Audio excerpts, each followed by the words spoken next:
Hi, I'm Sergeant Reynolds. Welcome to Twitch Tuesday, which last week was on a Wednesday, but, you know, we're adaptable, right? Rigid flexibility is the key to air power, I've been told. With me today, I have Senior Master Sergeant Blackburn and Senior Master Sergeant Blackburn. I think they might be married. I'm going to say Sergeant Blackburn a lot, just to see who answers. We're just going to talk about leadership, and I'm going to give them the floor now to discuss their careers and maybe give a little brief history of where you got and how you got here where you are today. And I'm going to move off this couch. That way they have more space to play Mario Party because the couch gets a little cramped. So, ready up. Start with you, Sergeant Blackburn. That would be you, sir. Oh, would it be me? Yes. Let's see. So I'm a personnelist, a 3FO X1. My current job is I'm the manager of military personnel programs here at headquarters ACC and the A1 directorate. Been here for about a year in the command. I've been here for about a year. I spent a year at a joint command before here. Either way, I've been in for 23 years now, and take over from there for a little while. Yes, so I'm Sergeant Blackburn, the other half. I work at the ACC command staff superintendent and also for resource advisor. I've been in the command staff for 2 years. First time in ACC, first time being an RA, so I have too many first time in this command. But I've embraced the challenge, and I enjoyed working my younger NCOs, and first time managing 70 plus personnel. So it has its perks and it has its challenges, but I embraced it. So I like it. And you said you're here at the command, and you have 70 plus NCOs. So I just 70 plus personnel. Yes. I just was talking to a chief who was talking about how he's struggling because he only has 6 people he's in charge of. Yes, because once you get used to a certain amount of people that you're managing and you downsize a little bit, you kind of like look for something to do. Yeah. You know. Why don't I have so many things to do right now? Yes. Oh, that's right. You can really embrace that. I just sit here and not necessarily doing anything because it's ingrained in you to do some things. Yeah. So. Mister, how many people will you supervise? I've got 3. So you maybe have a little bit of that chief's going through. Yes. Yes. Yes. Definitely.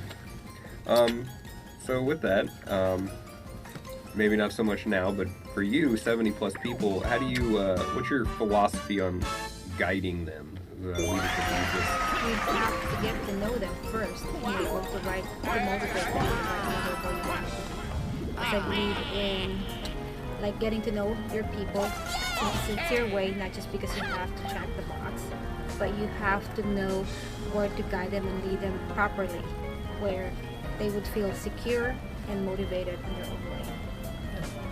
I think that's very true. I mean, I think that's stuff that we learn early on. I think I've learned it early on in PME. Is it's not so much me motivate. I got to know what motivates them to get the job done, or just to be in the service. To want to excel. Whatever that is, then it's my job to help them out. And finding ways to stay motivated. I think that's really important. I'm kind of distracted. It's not necessarily like motivate them to in a way. It's also like know their strengths and weaknesses. When they're in times of need, you could kind of assess what's not their norm, because we kind of get away from that. It's like if you know their norms, if they're not normally like that, you could assess it the right way, how to lead them and guide them where they need to be. That way, if you hear, how are you doing? You're like, okay. Yes. You're going to just be like, well, I guess they're okay. Yeah. Yes. And that's not the norm, then that's a warning. Yes. Warning, like a flag or something like that. So. I had that issue one time when I first came in. I had a chief every day. He was like, how you doing, Airman Reynolds? And I was like, I'm fantastic, sir. Because I'm just, whatever. I was working. And then one day I was just super busy. And I was like, I'm all right, sir. And he stopped everything. And he was like, you picked up on it. what do you mean? I was just being silly with them every day. Like, Yeah. I was just too busy to even think about it that day. I was fine. But it was funny, and I was surprised that he caught on to that. I was like, okay, cool. Yeah, I didn't have time to BS with him that day, so I was like, all right. It's important. I think that's a challenge. I mean, especially when you have that many people and you want to keep tabs, and obviously you rely on your NCOs to make sure they're keeping tabs on the airmen. But you know, just be in tune. And Be in tune with speaking what's of going that, on. it's just really NCOs are really the core of the team.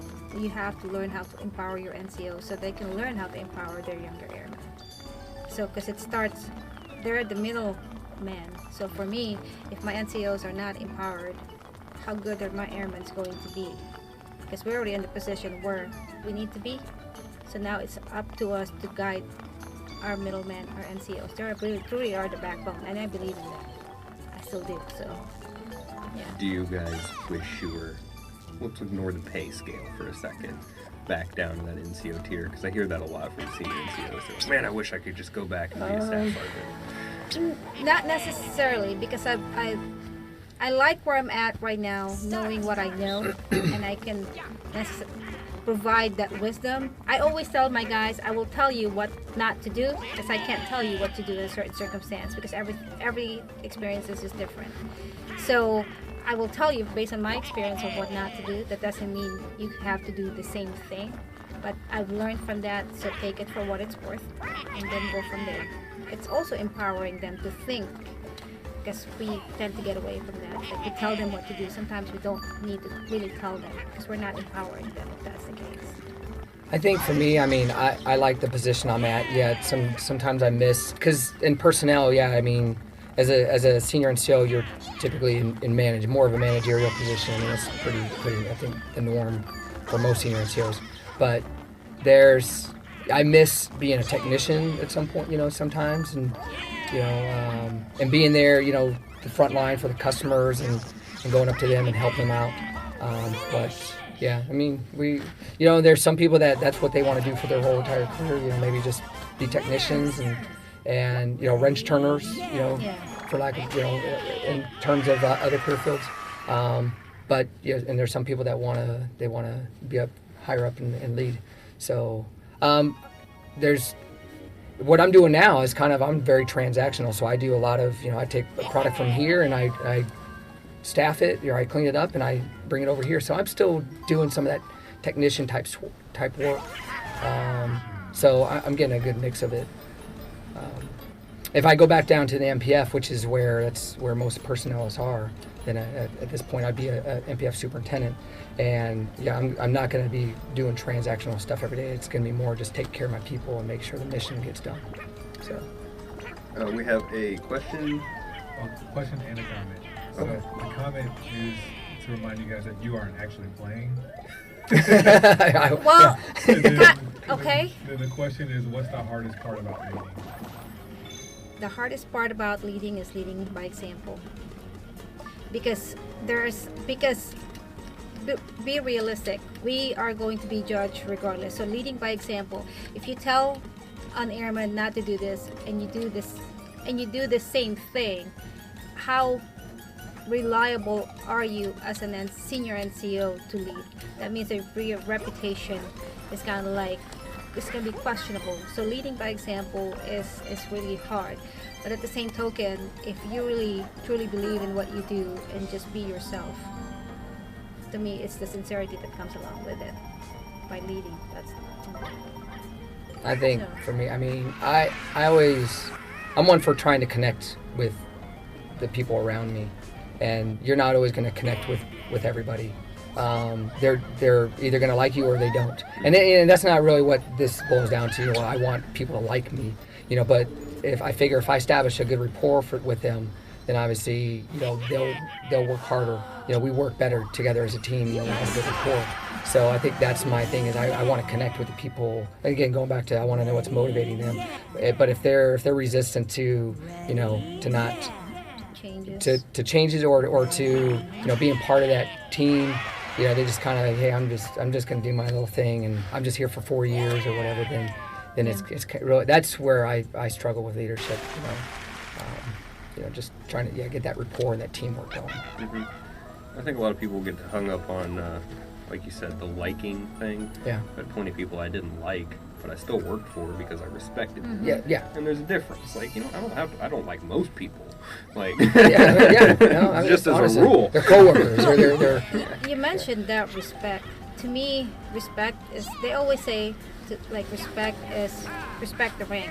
But I'd rather earn the position, the personal respect, because that lasts longer. It makes it more impactful to the unit and to the person that you're building the relationship with. Respecting the rank only gets you so far. Yes, It'll and get you customs and courtesies. Yep, I'd rather not. I don't operate like Exactly. that. Yeah, so, Yeah.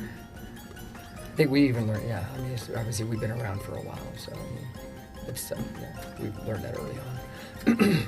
So, a non Air Force related question, since we're playing Mario Party. Yeah. Okay. We've been playing the Switch a lot recently. I like the Switch, but it just kind of worked that way the last couple weeks. Why'd you guys pick the characters you picked? I always pick Daisy. Yes. Daisy, right? I don't even know, but I'm like, because I tried it one time, because this is our family game, It's our family like go-to every game, yeah. Friday, and this is the only game I actually truly understand, because with the changes in technology, I'm having a hard time understanding that. But this one is more a little bit Jasmin friendly in a way, so I'm able to relate with my kids as far as this is concerned. And I like this. One time I switched, I got confused. That's So why I stick with it. I think because when the kids were younger, I think we played board games. Yes. You maybe grow up playing like Sorry or Chutes and Ladders and that kind of stuff with the kids, whatever. But this is something that it's modern technology. It's not a board game. It's a board game on a computer, so we enjoy it as it's a family thing. You guys played on it, because I think you said your son was like, we've been playing this for 10 years. So you guys played on the old system, like you have it on the game? We Yes, have yes. we have Super Nintendo, or we have Yes. N64, we have Wii U, and we have the Switch. So But I have my own terms, like I mentioned to you earlier. I don't call it Mario Party because I think it's kind of boring. So I call it different ones, call it Mario Wars. yeah. They at first they resisted, but then they accepted that I won't change. So they're just like, oh, okay, mommy, let's go play Mario Wars. So Mario Wars. And I think we talked a little bit about that. I would play Mario Wars. That sounds like a fantastic Right? game. yes, This is our go-to family game. I mean, our boys are 17 and 14, and this is kind of our way of still just spending quality time with them. Especially as teenagers, it's difficult to have quality family time. Yes. I mean, sometimes we don't even eat meals together. It's Like just forced. just hectic life or whatever. it's like But forced this family is time that this is forced family time. We're going to play video games we are. together. Yeah, we Yes. do. Yeah. They know it. It's like not even an option, because it's with our busy lives, and we don't necessarily come home till like 6:30. Then, so really spending quality time, especially with our teenager boys, it's like, as a mother and as a military member, it's kind of difficult to balance that. And in order to provide that quality time with our family, with our kids that's soon to be leaving me, not him.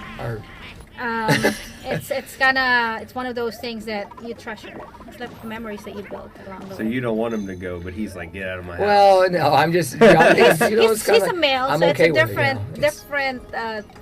I think it's because they're feeling. boys too. I have 2 girls, so I Yes. think I'll be a little different. I'll be like, you guys can stay as long as you want. Yeah. Yes. I'd rather you be here where I know you're safe. It's just knowing that one of our sons is leaving, and he's gonna have his own life. He's got plans? Is he going? Well, making plans for him.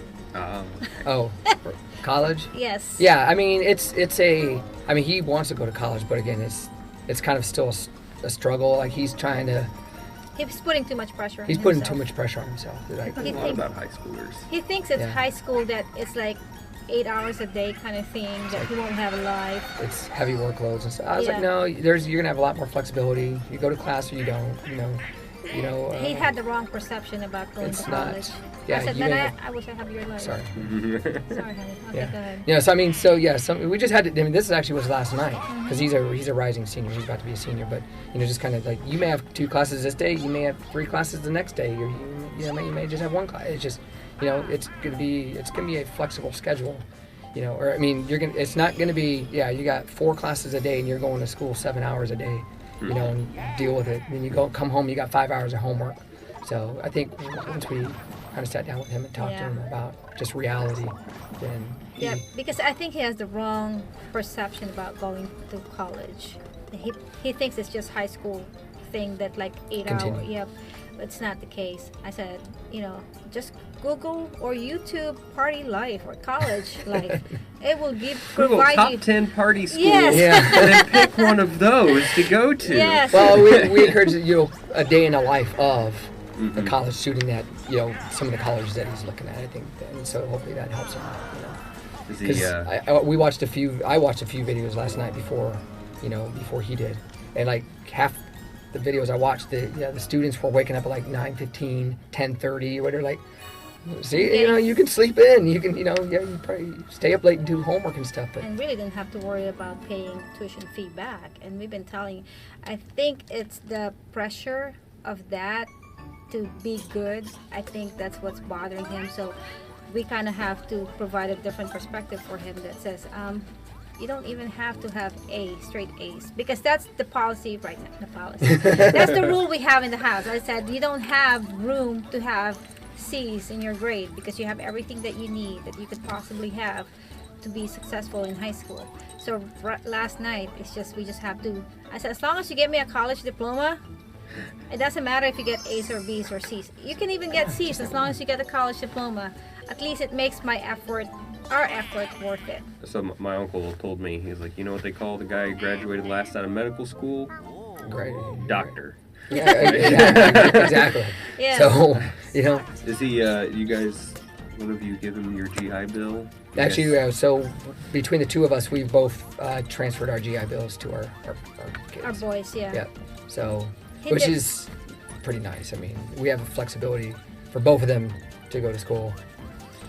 Yeah. School of their choosing. Yeah. Because, I mean, we never pressure them to get into the military.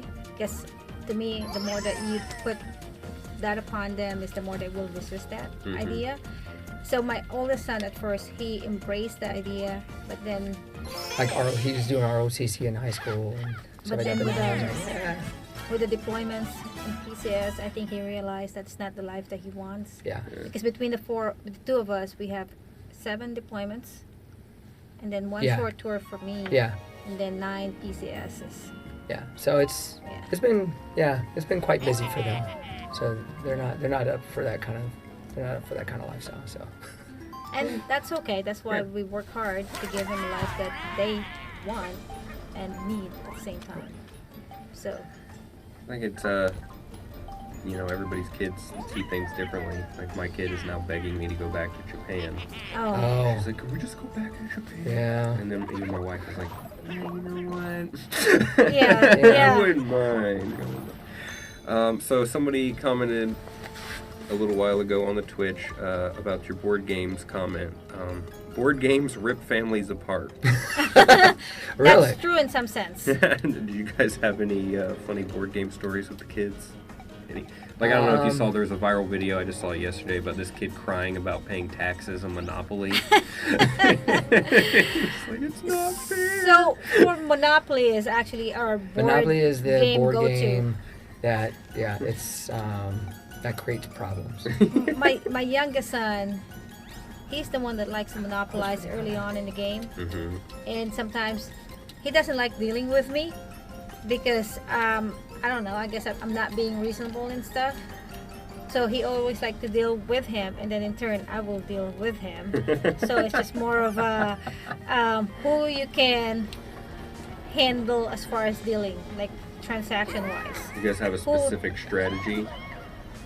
Or do you guys Get rid of my youngest son? You're ganging up on me. Yes. No, for me, honestly, I don't care about when. It's just about the time, But obviously, like I think she was saying, my youngest son, he is the strategist, and he is bound and determined to start trading early on and get properties early on and gang up, or not even just dominate early on. That's what I was looking for. So I just like, whatever. If he wants to, I'm a strategist when it comes to as far as giving up properties to him. You know, because there's some I may give up, there's some I won't, because Last you know, time, try to slow the game down sometimes, because if it was up to him, the way he wheels and deals, the game would be done in like 40 minutes. yes, With yes. 4 people, that's pretty quick. Last time he actually he was the first one to lose all the money, but for some reason he managed to come back yeah, he and still win. came back and won. I was like, how the heck did you do that? But It was probably a bad trade on my part. he did it. He always give in on him, and I don't like it. You just feel bad. Especially when it comes to disciplining part too. Yeah. It's like Do we want to talk about family stuff as well? Yeah, well, family. it's part of military the family. military Family, it's part of it, yeah. I guess because I left, I'm the one who's always gone all the time, basically, like deployment. My second deployment, my youngest one was only 4. He was only He was 4. and it was tough. It was tough on him. But so I think, in able to accommodate that that motherly portion on his end, he accommodated him. And my son was cute. He was a very cute kid. He joked around. He was very happy-go-lucky. And he's not able to discipline him on that aspect because of that. So it But he kind wasn't. of carried on. He wasn't mischievous. He didn't do anything bad. It's just he play around and like, oh, you're so cute, ha, ha. Yeah, so the but discipline when he portion. started becoming, I don't know. We try to tell him, hey, go do your chores. Oh, I'll get to him later. No, we're not laughing this time. But No, Yeah. I'm not laughing this time. or he'll make a.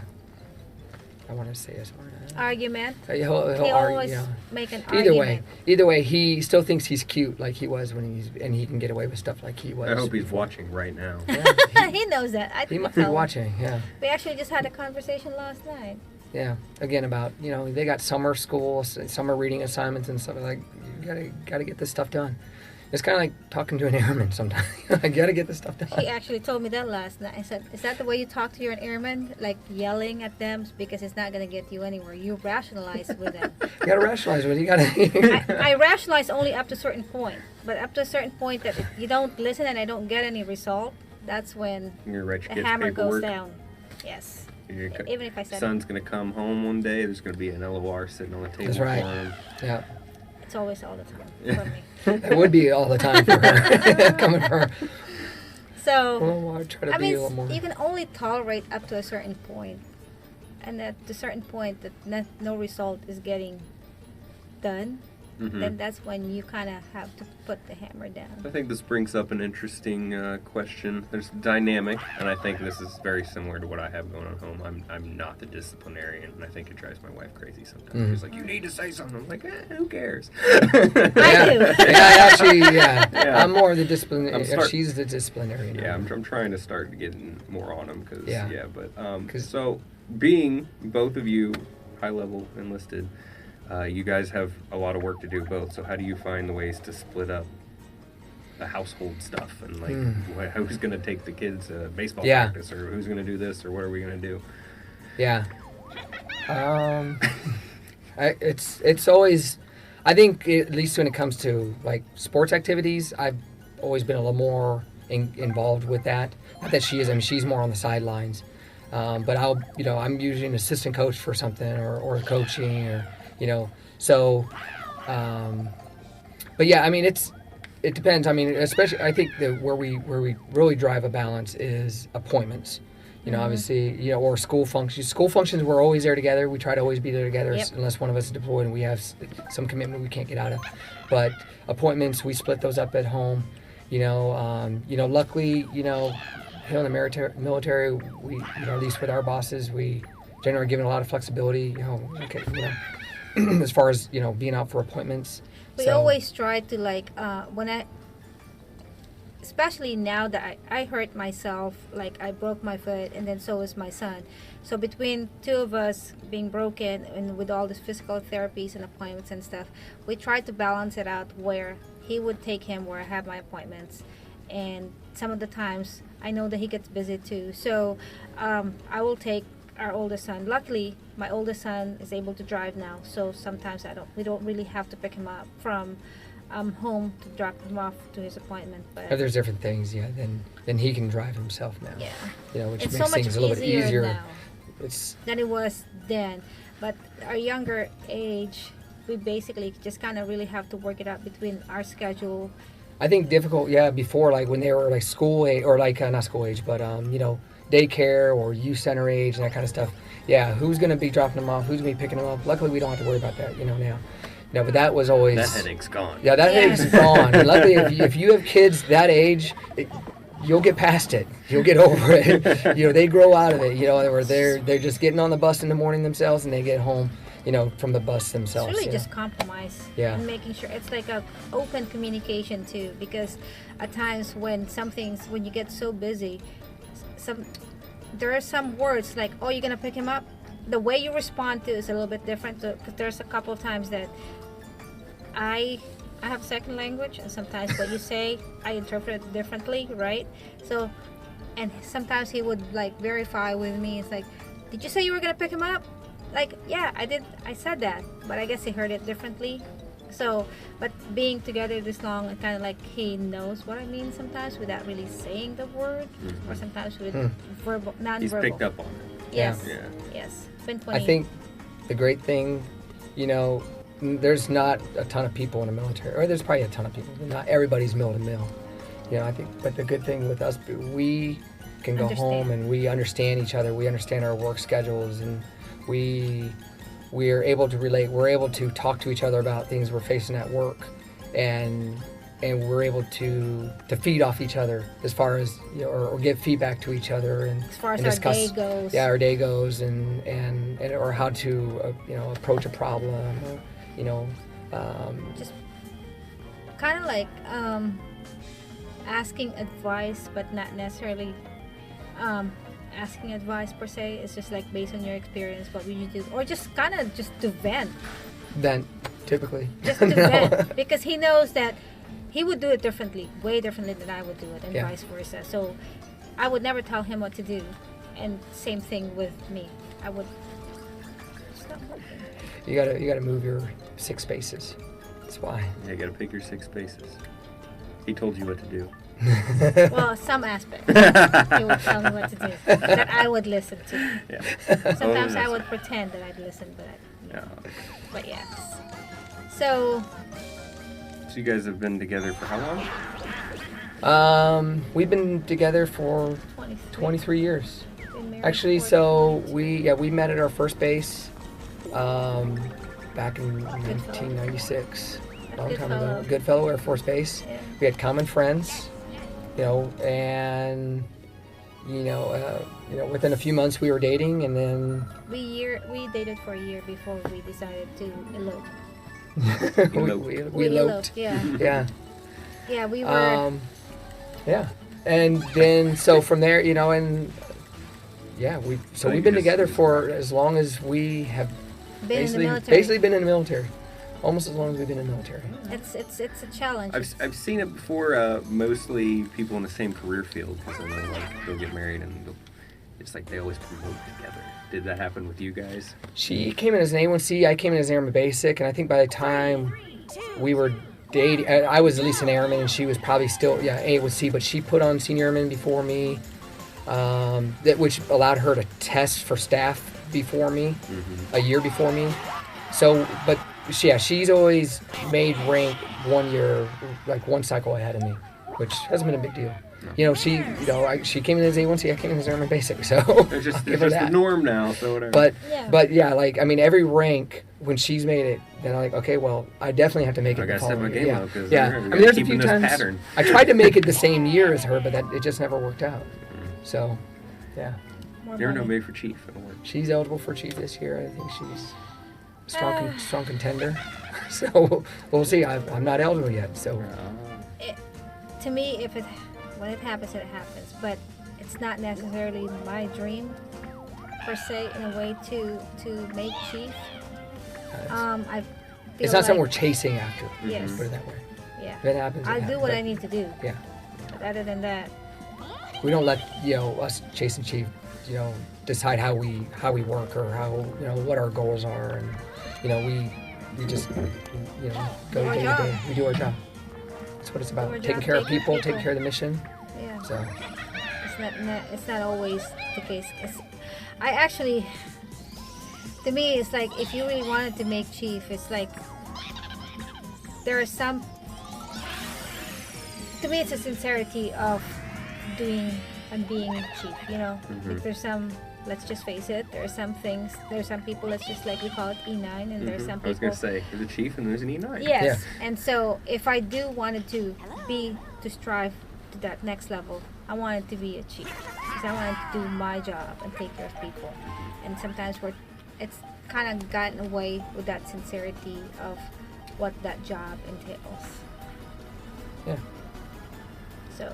I think we got a little deep for Twitch right there. Probably. It's probably like It's unusual for Twitch. Probably. There's some people that are watching this going, what? What are they talking about? Well, this is you like know, this is a PME course I was just sitting in. Like, I just don't want to sound like I'm so blue, but at the same time, I believe in sincerity of what you do, and not just checking off the boxes. I'm not about to check off the box. I'm about to do what I need to do to take care of my airmen. And because you guys are the next generation, if I don't take care of you the right way, then how are you going to show your younger airmen how to take care of your airmen properly, right?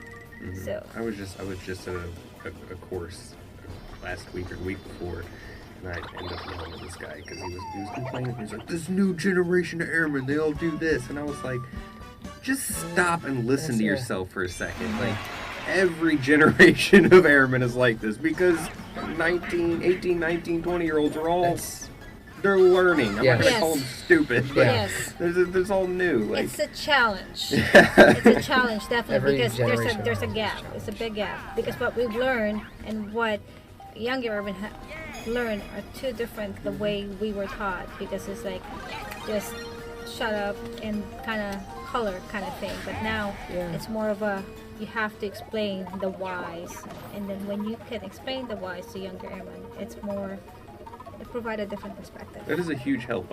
For years when I came in, it was always, you do this. Okay, well, why? Just because I told you to do it. That's what we're doing. And I was like, okay, it's the military. I'll do it. And then somebody was like, hey, we do it this way because, and a long explanation. And I was like, oh, no problem. There's a time and place way for more that. sense. It just depends on the situation. You know, I think if I went to one of my NCOs or my airmen and said, do this and do it now, I would hope they wouldn't ask why. I would hope at least that we've established enough rapport that they're understanding why I'm asking just to get it done.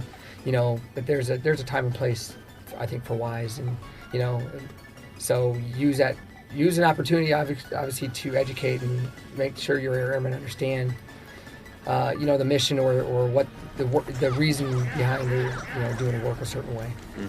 But there's sometimes you just it's all about selling the end result, really. It's about if you can show them the importance of what they do and how they can provide to the mission, I think it empowers them too. Because I always, like, my airmen where we work, they think just clicking the buttons, doing VTC stuff for COMAC is just clicking the buttons. I said, that's not, you guys are like, you're privileged to just even be there in the meeting where the leadership are there to make the decision making. It's like you heard it firsthand. Higher level thinking. Yes. And then if you can, and I always explain to them, it might not make sense to you right now because the level of thinking is a little bit different. But when you come to that level where you can have to make a decision, this is where it comes in handy, and it will click. It will click. It's like, oh, that's why we decide certain things certain ways, because of this kind of thing, the meeting that I just went on, or where I clicked the button and I understood what VTC is all about. You know, that's really, it's just a matter of putting a connection and building that bridge. Once you're able to do that, I think we're golden, and just provide that strategic perspective to the younger airmen, where they come in and how they fit into the mission. That their job is not any less important than what the general does. Just clicking the button doesn't make you less important. That's what you enabling him provide. to be able to do what he needs to do. Correct. Yeah. And we were just at a World War X thing. We had a retirement across the street, and I was talking to Dr. Mitchum, and he put something like stuff we all knew, like Air Combat Command is the biggest MAGCOM, and this is stuff, and like we obviously the biggest MAGCOM gets the most money to split, but he explained it in a way that I was just like, holy crap. Yeah. That's bigger than I thought. That makes sense. I knew that, but the way he said it, I was like, wow, that is a lot of stuff for Combat to deal with every day. Like, Yes. man. Seems like one NAF in ACC is bigger than all of you safety. Is it real? Yeah. Which one is that? Any of them. Any one NAF is bigger than all of you safety. I was like, whoa. Oh yeah. Actually, you think about the number of bases that we have in That's- USAFE now. There's not that many. No, There's there's not as not. many. But Or even wings. I think he said even regionally, like mileage We have- wise. Geographically, yeah, yeah, probably. because we covered AORs and stuff too. Yeah. So yeah. So yeah, it's I forgot how to. I can get another. I think I missed something. I looked over earlier and Luigi was dipped in gold. He was. Would that not have killed him? I watched Austin Powers. I believe. I think you gotta have certain item to beat that. You do, but yeah, I think it would have killed him. Yeah. I don't think I've gotten any stars. I'm kicking her butt. She's not really playing. She was doing a really good she's job very- answering very that, and just distracted. like that's why I was trying my best to control it. But he's over here making I know, the and snow he's cone taking go. advantage of it. I am. It's the same thing at home. My kids take advantage of my lack of knowledge and strategy. But that's okay. I control their allowance. There it is. We got some more questions. Oh man, does anybody say anything? None for the guests yet. They just said they wanted Air Force at this Army Mario Party. Oh. And someone who just came in reacts to the guests. Oh, This is Sergeant Blackburn and Sergeant Blackburn. yeah. Those are our guests. They're both high-level enlisted leaders at ACC. And You say it like that, it sounds so much responsibility. it's 70 people. Yeah. And 6 people, right? Yeah, it just sounds so. I mean, He's Right. gonna hit me. No. I mean, even if I go to an MPF, I may, 30, 40 people. Mhm. So I mean, Now I will say I was a military I was an academy military trainer at the Air Force Academy. It's kind of like an MTL for cadets, and I had 110 cadets under me. That's I was So responsible. that's interesting. When I was in, we had we had an MTI who went up there and did that, Okay, yeah. and then he came back. Is that different for? I've never really. There are some TIs assigned to the Air Force Academy, and they're responsible for drilling ceremonies and basic training, and I mean, so they are typically assigned to the training staff, not so much to a cadet squadron. Okay. So where, like an MTL, you're assigned to a training squadron, and so AMTs, and the thing is with the academy, it's a similar structure to say like just, a structure is just like a wing where you got a wing staff, they're cadets, and you got a group staff of cadets, and you have a squadron staff of cadets. But even in the squadrons, you'll have your seniors are typically your officers. You'll have a cadet commander, a cadet DO, a cadet deputy, those kind of positions, and you try to structure just like you would experience in the Air Force. And then your sophomores, your juniors are your enlisted, your senior enlisted, like your cadet superintendent, your cadet first sergeant, and stuff like that. And then you have your sophomores who are your first line leaders, and then your freshmen are your airmen. So they try to, and sophomores are rating, or, they're providing feedback to airmen, to their freshmen, and it's the same down the That just sounds weird to me. Like, Right. we need to bring you these would think, brains up. yeah. I mean, you'd think anything like a tech school. I mean, It's you like a would not- ROTC. And the ROTC detachment in high school. They're there for 4 years, so Yeah. obviously there is development. There is a faster development than what we experience on the enlisted side. So Okay, they're fine. thrown in the thick of it with after their first year. Yeah. Are the TIs harder or easier on them up there? Or is it just kind Actually, of a different well, thing? again, the structure is different at the academy, where you are you're empowering cadets to be leaders. Mm-hmm. So the TI is going to be more there to instruct these, let's say, senior cadets. Let's say basic training, because you're going to have senior cadets that actually run basic training with the oversight of permanent party, like say me or the TIs. And the TIs, and we're there to make sure the seniors are not abusing their power or doing things structured the way the courses are intended. So it's more just think of it like an advisor position to the cadets. The cadets are really, they're put in these positions. When it came to marching, drill and ceremonies and stuff, my cadets, my cadet commander marched the squadron, not me. You know, so, but I made sure to give him feedback if he wasn't doing something properly. I had a cadet standing vol team in my squadron. They were responsible for doing room inspections. You know, I didn't do room inspections. My cadet staff did room inspections. I just made sure they knew what they were doing and they did it properly. So it's a different role. Okay. It's very different. You're empowering cadets, you know, To do the leadership. do those leadership positions. We had a cadet shadow my TI, and my TI liked to do this thing where she would Oh yeah. point at you, Yeah. and I'll never forget it because I was sitting right behind it. She did that to one of the guys, and the cadet poked him right in the eye. And he was like, "Oh God!" Just the look on her face when it happened. Man. Oh, it was fantastic. That's like my only cadet story because it's the only time I've ever actually encountered one. Oh, but yeah, I've run through all my questions. Oh, what? Oh, we got another question. Cyril the Dragon says, whoever is Daisy is performing like a leader. Daisy's performing like a leader. Are you performing like a leader? Well, thanks. I don't think I do in this game, but okay. Thank you. You're performing like a leader because you're carrying that sorry sack Luigi around. Yeah, seriously. He's just Like, worthless. it's like -1 on his card, and I always get it. It just doesn't serve any purpose. So I think you asked her. I didn't answer. So I always pick Yoshi, by the way. Oh yeah, you didn't. Yeah. Is that from a Mario Kart thing?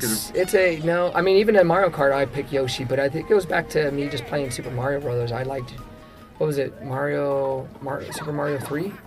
Yes. Where Yoshi was introduced. Yeah, and I've always, apples or whatever. I've always been a fan of Yoshi. So Yeah. Yoshi's my go-to guy. I always picked Yoshi in Mario Kart 64 because he was like the best. Always I felt he was the best. I felt he was, I mean, as far as you could tweak all your other stuff, but he's low weight and that kind of, he's just. It was sadly, this is where I am in my life now. I read an article about this, and they did studies. I don't know how they do studies, but they ran simulations. Yoshi was the best in Mario Kart 64, but Really? on Mario Kart 8, it's Wario. Mario Kart 8 was Wario. Huh? Wario is the best one to use. Interesting.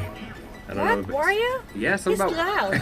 He's ugly and And Yeah. he's annoying. yeah, but I guess he like for weight distribution and speed and all that stuff. He's He provides the balance. statistically, he's the best one. You know, you're talking about Waluigi. Waluigi's long legs. I'm looking right at Waluigi. Why does Waluigi even exist? Is my question. Oh yes. I Oh, like this one. looks fun. This one is fun. Got a question for both. Cyril the Dragon again. What's your favorite place you've ever been stationed? Lakenheath. England. England. Actually, Oh, yeah. well, she was at Milton Hall, I was at Lakenheath, but they were about 5 miles apart. Yeah, they're really so they're pretty close.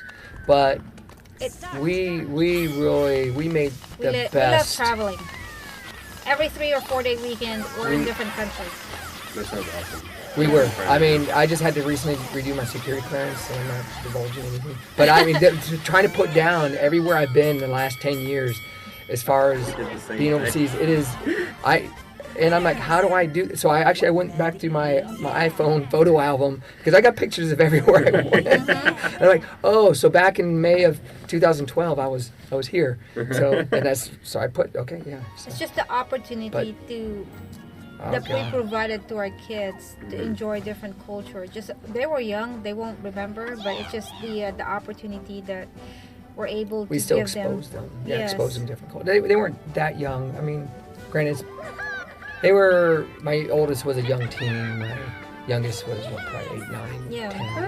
I still remember a good yeah, amount of that. Yeah, like one of our most enjoyable. I think. Well, we've had two. We did the Canary Islands. That was a good family trip because it was like a real vacation. But we also the opportunity that we got to go to Normandy. Yeah. We got to go on a ITT trip to visit all the beaches, from the D-Day invasion, and that was really awesome.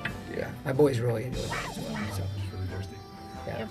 So it's rewarding, and one of a lifetime kind of benefit at the same time. It's just really, it's great. I love to travel. Yeah. Something we even still do here in the States. Yeah. It's just not. It's not as it's cool not as being Europe. able to go, yeah. Yeah, it's Actually, definitely one not. of the things that I think being there too, kind of, as far as being military couple, it helped us rekindle, because that was like one of the toughest time of our marriage. Well, she was relationship coming. She went from a deployment, home for 6 months, then to a short tour, in Turkey. and then we went straight to England from there. So out of a 2-year period, she was only home 6 months. So between the, us together and the kids, it was tough, kind of, like reconnecting, reuniting as a family in England. But us taking the time to do these trips as a family, make sure we took breaks from work and stuff, or just from sitting at home, and let the kids do whatever they do and we do whatever we do. I mean, so Different it environment. really did help us rekindle kindle a marriage after such a long break. So yeah. That's tough. Yeah. Military family, military couple. We also, during at the end of our tour there, we had overlapping deployments. 10 months. 10 months. So we had to bring our kids back to the States to live with my parents for 6 months. That was not just tough on us, it was tough on my kids, because switching schools. It was tough on my parents, who hadn't had kids in their house for how long, and trying to get them up for school and drop them off to daycare and school in feed 2 them. years. 4 Yeah. schools in 2 years. So it was And then between that, there's death in the family, and PCS and deployments.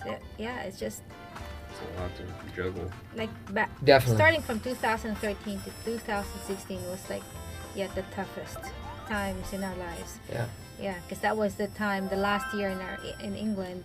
That was good and not necessarily bad at the same time. But he just came back from a deployment, and then we had the PCS to Georgia 2 months later, and then 6 months later I was tasked to deploy.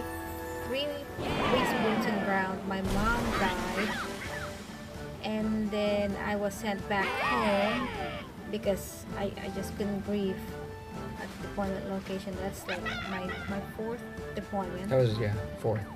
And I was sent back home, and then a few months later he was tasked to deploy, Yeah. Sure. and then I was moved to a different command, AFRCIG, where we traveled most of the time, like twice That was another a week. challenge. Yeah. So unfortunately for us, we have a good friend that we were stationed with in San Antonio. San Antonio. She She got stationed Yep. there. She happened to be retiring the time that he was to deploy, and about to start my job in AFRCIG. So she volunteered to stay home to watch the boys for us, and That's a good friend. She did. Yeah. Yeah. So while I'm doing my job, doing TDYs twice a month, and he's deployed, she took care of our kids, and she actually. We've been joking around that she's like a surrogate mother to our kids, because she literally raised our boys. And that was like teenagers. 4, yeah. 6 months. 6 months at least. She, she spent more time with our kids than probably, definitely more than me, but Yeah. more, with her being on the road almost every other weekend. She provided a different perspective to our boys that I sometimes not necessarily don't have the time, but not really have the patience to explain things. But she provided that, and my boys were receptive to her, so it helps as far as like looking at life from a different perspective. So It's kind of it's not a normal situation. You have somebody basically move in with you, and maybe some people do. There's people have nannies and stuff. I think that this was We were a lucky. challenge, and we were lucky that we had someone that you can trust, and someone that willing to do anything and everything for your kids. And we were fortunate, and we're blessed to have her in our life. So yeah. That's pretty much. Yeah. So we're getting close to the end of the time I told you I'd hold you hostage. Yeah. You provided some great answers, and if there's anything you want to add about leadership or being a mil family, or just Air Force life in general that maybe we haven't talked about, that you feel like is something that you always want to put out there. Just be sincere. the things that you do. Know your job. And then knowing your job is being able to provide that leadership to your airmen. And do it with, like really, with heart. I think, I came in only with like the 4-year plan. I'll do this for 4 years. I'm a military brat, by the way. So, I think the transition may have been fairly easy for me to come in the military. But I think I've always said, I'm going to stay in as long as I'm happy. And if I'm not happy, then that's a sign that maybe I'm not doing something that makes me happy. So I need to find something else. So I think, by living by, I've taken, opportunities to, try to explore other jobs, or just try to. I just try to make the best of any situation I'm in. If it doesn't work out, well, time will pass, and I'll move on and do something else. Oh yeah, I have. I worked with Donald once, and he said, "This too shall pass." And that's his adage. And to me, it's like, yes, we have struggles, we have challenges, but this too shall pass, and it's how you make it work. And then I think I have one more question. Pancakes or waffles? Pancakes. Yeah. And we're definitely breakfast people. Yes. Every Saturday and Sunday it's a big breakfast at the Blackburn household. It's basically also our family. Again, the family time that we value. It's like some of those things that we just sit down and share things that we've had during the weeks, because sometimes you have to squeeze this information out of our voice. And food's the best way to grease those wheels. Oh yes, It is. especially good breakfast. Bacon grease those wheels. Yeah. There we go. That's right. All right, well, unless you guys want to play this one, I think we can probably sign off. Yeah. Thank you for the opportunity. Well, Yeah. Thank you both for coming in. I really appreciate it. It was kind of short notice for you, but yeah, we appreciate it. Yeah. Anytime we can get some. Thank you for trusting us and giving us this chance, I suppose. It's all good. Yeah. We have the not safe for work logo on our thing, so I mean. Oh, really? We get some We people did. that accidentally slip a curse word in there every once in a while. So we try to be careful. I tried to. She is more her than me. I'm throw her under the bus. All right. Well, Okay. thank you, and we'll be back. Not next Tuesday, but the Tuesday after that for Twitch Tuesday. Be sure to check out our podcast, The Reflective Belt, on YouTube. That's coming out next Thursday. Thank you. And we'll see you guys next time. ACC, the coolest command, signing off. Yeah. What?